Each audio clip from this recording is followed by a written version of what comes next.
PSY 401 lesson 17 है assessment of intelligence. Concept of intelligence.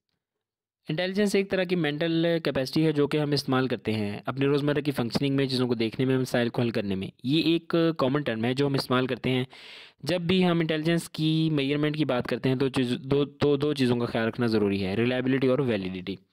Reliability और validity वही चीज़ बार बार repeat हो रही है आपके सामने।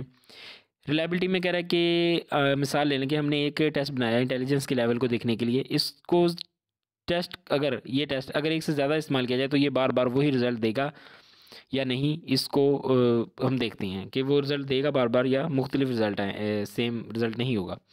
इसके 4 टाइप्स हैं। टेस्ट, रीटेस्ट, रिलायबिलिटी है। अगर हम एक ही टेस्ट एक शख्स को दोबारा दें तो रीटेस्ट जो है वो रिज़ल्ट तकरीबन सेम ही आना चाहिए। दूसरा हमारे पास रेड लाइन्स में अंडरलाइन किया हुआ है, दूसरा हमारे पास है इक्विवेलेंट फॉर्म रिलायबिलिटी। इसमें एक ही टेस्ट को दो फॉर्म्स बना लिए जाते हैं और इन दोनों को मुख्तलिफ टाइम्स में जो है वो इस्तेमाल किया जाता है। आगे हमारे पास स्प्लिट हाफ रिलायबिलिटी क्या है, ये मैंने अंडरलाइन नहीं कर सका। ये जो है हमारे पास दूसरा पैरा है, इसके अंदर बोल्ड फॉर्म में लिखा हुआ है स्प्लिट हाफ रिलायबिलिटी। इसमें एक ही टेस्ट के दो हिस्से बना लिए जाते हैं और इनको अलग अलग टेस्ट किया जाता है। ऊपर जो इक्विवेलेंट था उसके अंदर दो फॉर्म्स बना ली जाती हैं एक टेस्ट की मुख्तलिफ, लेकिन इसके अंदर एक टेस्ट को दो पार्ट्स में तकसीम किया जाता है स्प्लिट हाफ के अंदर।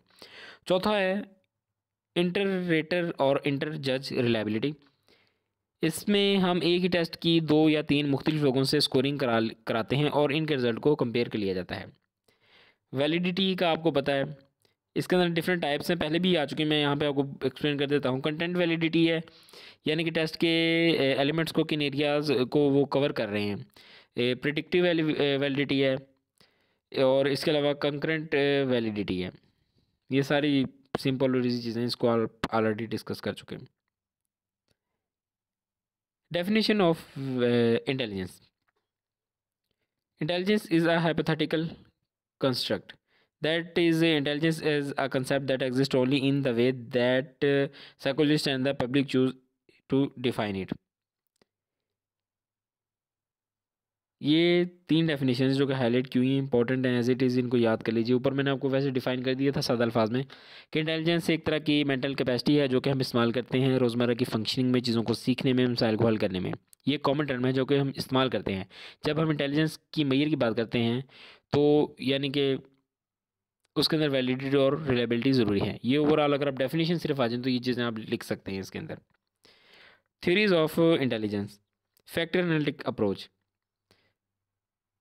स्पीरमैन ने इंटेलिजेंस को जी फैक्टर और एस फैक्टर का नाम दिया। जी जनरल इंटेलिजेंस और एस स्पेसिफिक इंटेलिजेंस। इस तरीके से ये कंसेप्ट भी सामने आया कि इंटेलिजेंस बहुत से फैक्टर्स पर बेस करती है, मसलन social factor, verbal factor, medical या क्रिएटिव फैक्टर्स। Cattle theory. इसने थ्योरी को आगे बढ़ाया। इसी थ्योरी को जी फैक्टर को मज़ीद दो हिस्सों में तकसीम कर दिया। फ्लूइड एबिलिटी, वो एबिलिटी जो इंसान में कुदरत की तरफ से होती है, इंटरनल होती है, और क्रिस्टलाइज्ड एबिलिटी, वो एबिलिटी जो इंसान माहौल से सीखता है। आगे मेरे पास गुइलफोर्ड की थ्योरी है। इसके अंदर कह रहा है कि he gave the concept of SY, structure of intellect. इसको उसने एक क्यूबिकल शक्ल में पेश किया जिसकी तीन उसने कहा कि एलिमेंट्स हैं। कंटेंट में विजुअल, ऑडिटरी, सिंबॉलिक कंटेंट हो गया। प्रोडक्ट्स के अंदर कह रहा है कि यूनिट्स हो गए, क्लासेस हो गए, सिस्टम्स हो गए। और ऑपरेशंस के अंदर कह रहा है कि कोग्निशन हो गई, मेमोरी हो गई। ये चीज़ें शामिल हैं। Recent developments. इसके अंदर गार्डनर ने कहा कि इंटेलिजेंस के 6 कंपोनेंट्स हैं। लिंग्विस्टिक है, कम्युनिकेशन स्किल्स कहते हैं जिसको, म्यूज़िकल है, स्पेशियल है, बॉडीली काइनेस्थेटिक है, और लॉजिकल मैथमेटिकल है, और पर्सनल इंटेलिजेंस है। ये यहाँ पे हाईलाइट भी की हुई है मैंने। स्टर्नबर्ग, ये रेड लाइन से अंडरलाइन किया है। स्टर्नबर्ग ने ट्राइआर्किक थ्योरी पेश की थी। इसमें कह रहा था कि he gave 3 dimensions of intelligence. कौन कौन सी हैं ये इसी के अंदर मैं हाईलाइट नहीं कर सका, लेकिन इसके अंदर आप पढ़ लीजिएगा। 3 चीज़ें हैं जो कि उसने बयान की थी।